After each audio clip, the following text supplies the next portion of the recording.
Aray sa kuma. Sige na, amping.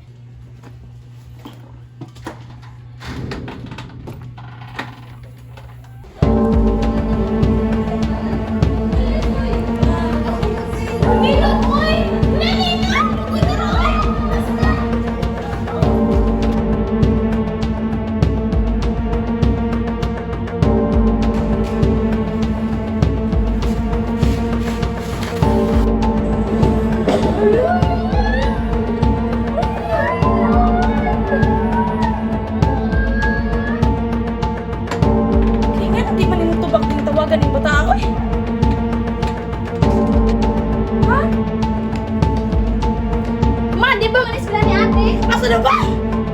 Ay, di ba pwede mo tubag ng umong ate, oy?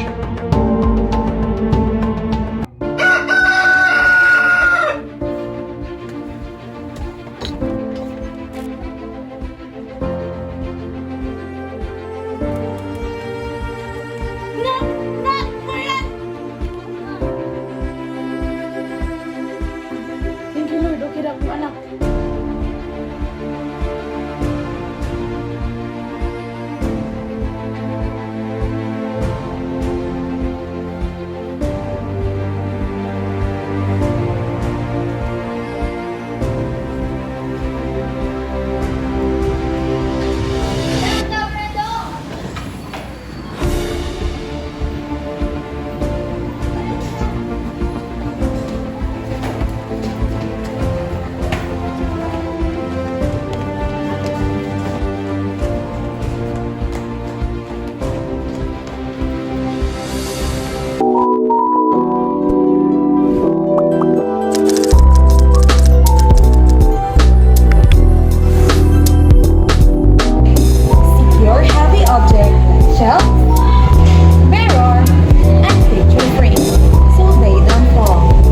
Have you removed objects from over the bed and over your head?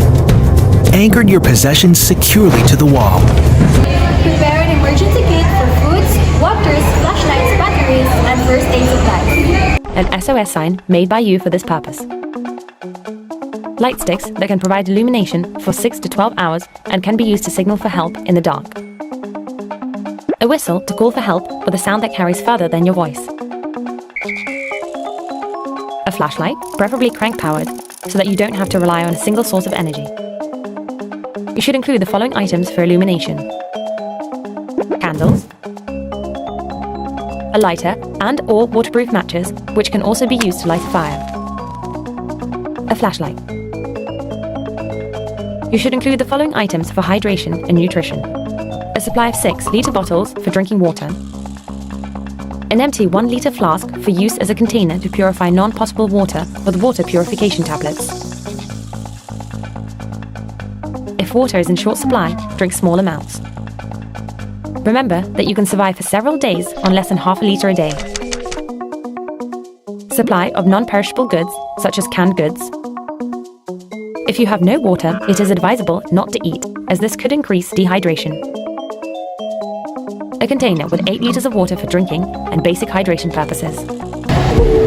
Know the safe place in your school, your home, and even in your workplace, like this sturdy table and this interior wall. If you're inside, take shelter under a sturdy piece of furniture or in the corner of a wall. Stay away from windows and mirrors. Do not face them. Cover your head and neck.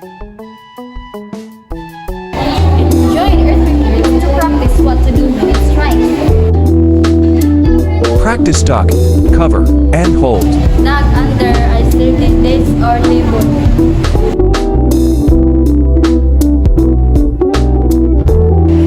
Hold on until the shaking stops. After the shaking stops, look around. Figure out what to do. Stay away from damaged areas. Turn on a radio. Reach out for help. And if you're trapped, do not move about. Stay calm. Only shout as a last resort.